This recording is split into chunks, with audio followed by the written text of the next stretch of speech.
이제는 일본 아이돌 하면 실력보다는 친숙함, 그저 응원해주고 싶은 느낌으로 이미지가 자리 잡았잖아요. 사실 아이돌 붐 초기만 해도 야마구치 모모의 마츠다 세이코 등 실력과 싱그러운 이미지를 둘 다 가진 캐릭터들이 많았는데 실력파 아이돌 세계를 완전히 뒤흔들고 아이돌에 대한 개념을 새로 정의내린 게 바로 이 두 클럽입니다. 모모코 클럽, 온양코 클럽.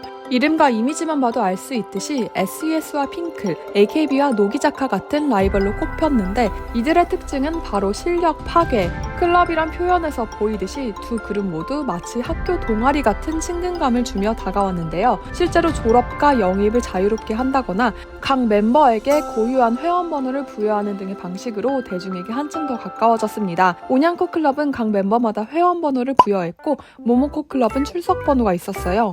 멤버들이 하도 많아서 붙인 건지는 모르겠지만 어딘가 같은 반 친구 같은 느낌을 불러일으켰죠. 그리고 그 이면에 깔린 게 바로 유사 연애 감정. 80년대 아이돌 문화의 특징이 순수하고 깨끗한 이미지를 강조하며 팬들로 하여금 뭔가 연애하고 있는 느낌을 주는 것인데 실력보단 아마추어리즘이 근간이었기 때문에 더욱 가까워졌고 그만큼 연애 감정을 느끼기가 쉬웠죠.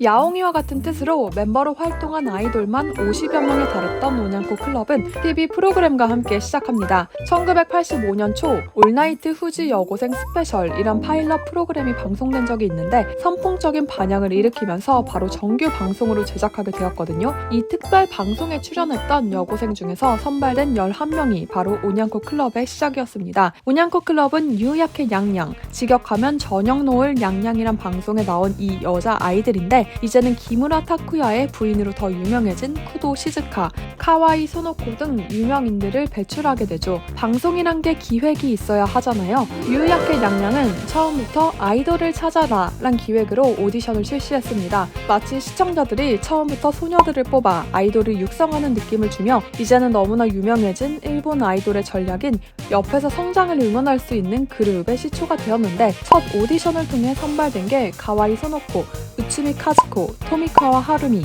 이 셋이었고 이후에도 오디션으로 멤버를 확충해 나갔는데요. 오디션은 연예계 지망생들이나 이미 연예 기획사에 소속된 아이돌들이 참가했지만 SNS도 없던 당시 진정성을 의심하기는 힘들었고 연예계에 물들지 않은 마치 옆반에 한 명쯤 있는 친근한 컨셉으로 밀고 갔습니다. 게다가 이 프로는 월요일부터 금요일 저녁 5시까지 방송되었는데 방과 후 활동의 느낌을 주며 시청자들을 끌어모았습니다. 인기가 점점 많아지자 방송 3개월 만에 싱글을 내기도 했는데 제목부터 충격적인 세일러복을 벗기지 말아요 란 곡이었습니다.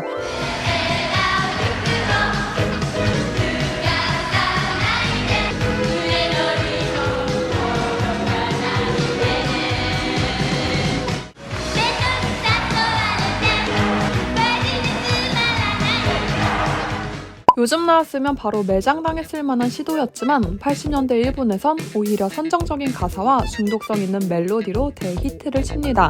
참고로 이 곡을 작사한 게 아키히모토 야스시, 바로 AKB48의 기획자이자 성장형 아이돌 컨셉의 아버지라고 불리는 장본인이죠. 대놓고 선정적이었지만 1985년 일본 가요계 최대 히트곡 중 하나로 자리매김하며 온양코 클럽을 대중에게 각인시킵니다. 온양코 클럽은 이후에도 오요시니나테 티처, 그만두세요 선생님 등의 곡을 발표하며 여고생 컨셉으로 순수하고 친근한 이미지를 냈다곤 하지만 이 곡 가사를 보면 선생님과 여고생이 불륜하는 내용입니다.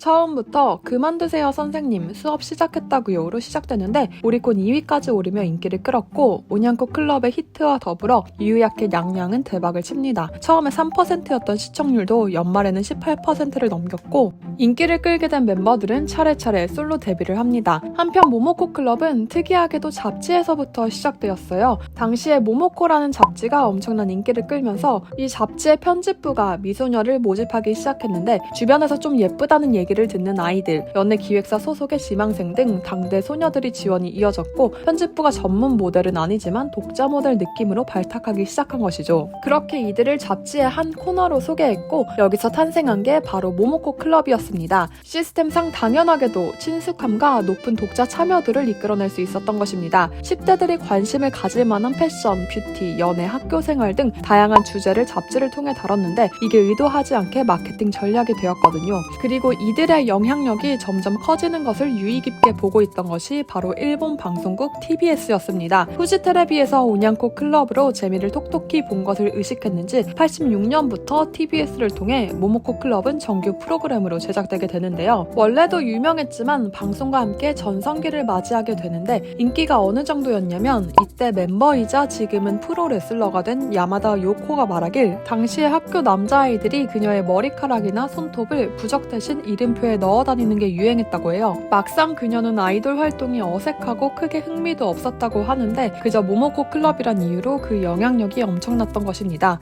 허들이 낮아서 유행이었지만 오히려 오냥코 클럽과 모모코 클럽은 일본 연예계에 남을 스타들을 배출하게 되는데 대표적으로 쿠도 시즈카, 사카이 노리코, 키쿠치 모모코 등이 있습니다. 가수 강수지가 벤치마킹했다는 이야기도 있는 쿠도 시즈카는 14살 때 미스 세븐틴을 계기로 연예계에 등장했는데 모모코 클럽과 오냥코 클럽 둘 다 거쳤거든요. 그러다 오냥코 클럽을 통해서 주목을 받게 되었는데 여기서 바보 캐릭터를 보이기도 하다가 오토바이를 좋아한다면서 양키 캐릭터로 반전을 보이는 등 매력을 뽐냈습니다. 무대에서도 마찬가지였는데 이 일자 눈썹에 여리여리한 체구, 금방이라도 울 듯한 눈망울을 하고는 파워풀한 목소리에 과격한 댄스를 보이며 반전 매력으로 더욱더 인기를 끌게 됩니다. 쿠도 시즈카는 유야케 냥냥 방송의 마지막 날에 금단의 텔레파시로 화려하게 솔로 데뷔를 했는데 오리콘 1위를 차지했고 이후 아이돌로 성공을 거두며 한동안 일본 연예계를 주름잡다가 엑스제팬의 요시키와 스캔들을 내기도 했거든요. 헤어지고 나서는 인기 절정이었던 스마프의 기무라 타쿠야와 결혼을 하면서 온갖 부러움과 시기 질투를 샀죠. 그리고 모모코 클럽의 근간이라고 할 수 있는 게 바로 키쿠치 모모코.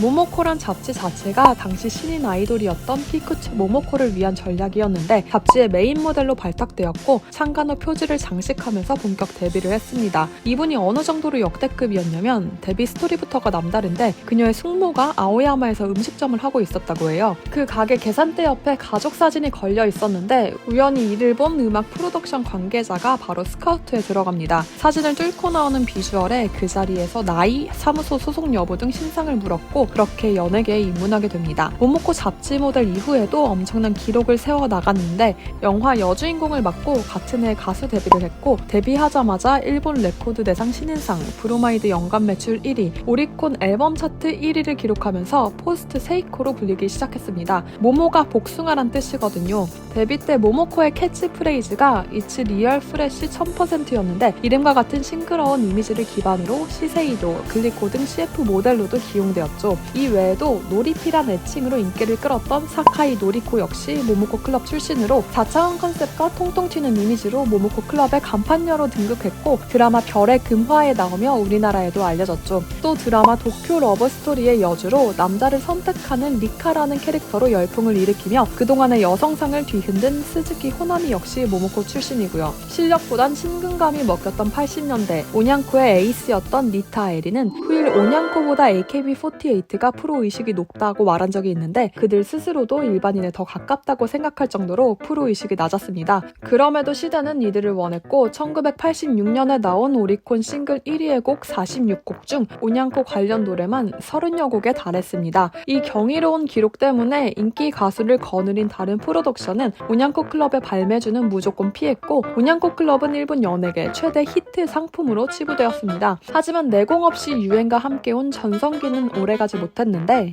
86년 전반기까지만 해도 건재했지만 초가을 무렵부터는 하락세가 시작되었어요. 당연히 흥행할 줄 알았던 영화 오냥코 더 무비 위기 일발은 처참히 실패했고 유야케 냥냥의 인기에 힘입어 기획된 유쇼크 냥냥, 우리나라 말로 저녁 식사 냥냥 역시 4개월 만에 부진으로 종료되며 유행의 끝을 알렸습니다. 다음 연도에 인기 멤버들이 줄줄이 탈퇴하며 신규 멤버를 선발하는 오디션 코너 아이돌을 찾아라도 종료되면서 자연스럽게 해산의 길을 밟았는데요. 근데 신드롬의 주인공답게 해상 콘서트마저 역사를 썼습니다. 티켓을 구하지 못한 수많은 팬들이 공연장 주변을 메웠고 흥분한 팬들 팬들이 난동을 치면서 뉴스에까지 등장하며 역사의 한 장면으로 남겨졌죠. 온양코 활동 중 레코드 데뷔를 하며 사무소에 소속된 일부는 해체 이후에도 연예계 활동을 지속했지만 대다수는 후지TV 소속이었기 때문에 방송 종료와 함께 연예계를 은퇴합니다. 모모코 클럽 역시 87년 9월에 TV 방송이 종영되면서 사실상 활동이 종료되는데요.